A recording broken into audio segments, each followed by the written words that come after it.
Bonjour. Le samedi 18, dimanche 19 et lundi 20 mai 2013, au Revest-les-Eaux dans le Var, se tenaient les balades gourmandes 2013 consacrées à la région du Berry. Voici l'interview de Claude Demey, adjoint au maire, fête et cérémonie.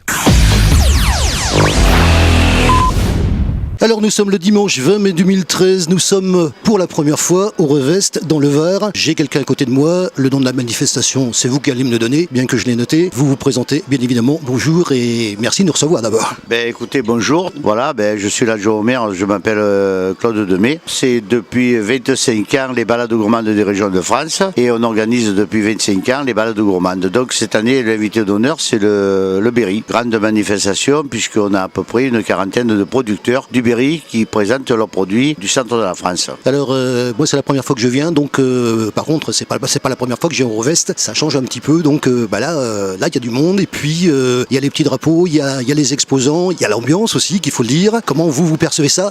J'imagine qu'au début quand ça a commencé, les évolutions durant ces 25 ans? Alors les évolutions, quand on a choisi la municipalité de Revest-les-Eaux, quand on a eu l'idée de faire les balades gourmandes, c'est sûr qu'on a cherché des régions qui étaient festives, à savoir la Savoie, à savoir l'Alsace, à savoir le Périgord, des grandes régions de France où on fait effectivement des produits de qualité, parce que nous ce qu'on veut c'est que le public toulonnais lorsqu'il va venir au Revest, il faut qu'il découvre des vrais produits du terroir, pas de revendeurs, pas de produits qui viennent de Chine, de droite et de gauche. Donc le village s'y prête, c'est très joli, c'est très propre et les gens sont habitués depuis 25 ans à découvrir toutes les années une région différente.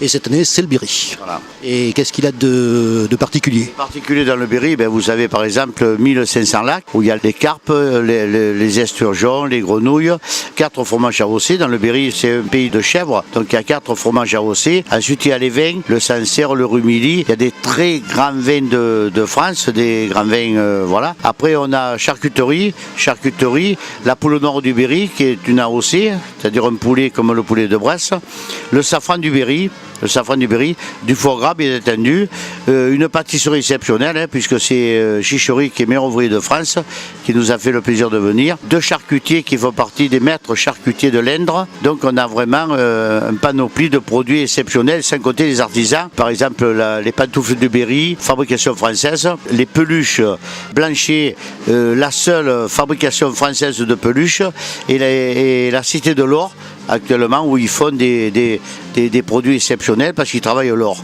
des petits bijoutiers. Une manifestation comme ça au niveau du Revest, ça se prépare combien de temps à l'avant? Ça se prépare un an à l'avance parce qu'il faut absolument prendre des contacts, se déplacer, c'est ce qu'on fait. On se déplace dans le Berry, on rencontre des producteurs, des responsables. On a rencontré le maire de Valençay qui a été partie prenante, président de la Chambre des métiers et président de l'Office de tourisme de Valençay, vice-président du conseil général, des gens qui défendent leur région. Au niveau de l'ambiance, et d'abord ça a commencé donc depuis samedi, c'est ça? 3 jours? Mais samedi ça a été compliqué parce qu'il a plu pendant toute la journée. Mis à part qu'on a eu la chance que Toulon a gagné, ça nous a fait grand plaisir. Et c'est vrai qu'il a fait un temps terrible où il n'y avait personne parce qu'il a plu jusqu'à 3h du matin. Donc dimanche et lundi il fait très beau et là peut-être on récupérera les 10 000 personnes qu'on a l'habitude d'avoir au Revest. Moi on m'a dit qu'hier il y avait du monde. Il y avait beaucoup de monde. C'est ce qu'on m'a dit. Ouais. C'est quand même bien. Oui, mais c'est sûr, hier on a eu à peu près 6-7 000 personnes quand même. Oui, c'est ça. Donc précisons le système, parce que j'en ai bénéficié, les navettes gratuites. Alors d'abord le village il est gratuit, on ne paye pas. Ensuite on met des navettes gratuites, donc c'est surveillé. Donc le public toulonnais peut monter gratuitement, s'installer, se stationner et prendre les navettes gratuites pour venir à la fête.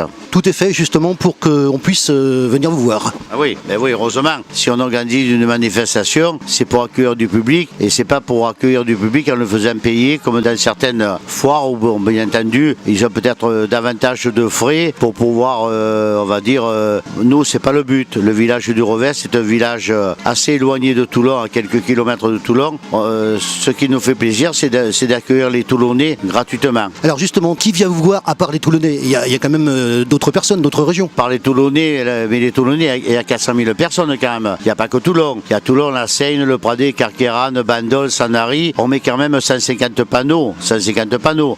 Bon, c'est pas les Italiens, les Anglais qui vont venir nous voir quand même. À moins qu'ils soient en vacances quand même. Bon. C'est bien. Écoutez, merci de votre accueil. Voilà, merci beaucoup et à bientôt. L'année prochaine. Merci à vous. Voilà, merci à Claude Demecq que je rencontrais pour la première fois pour son accueil.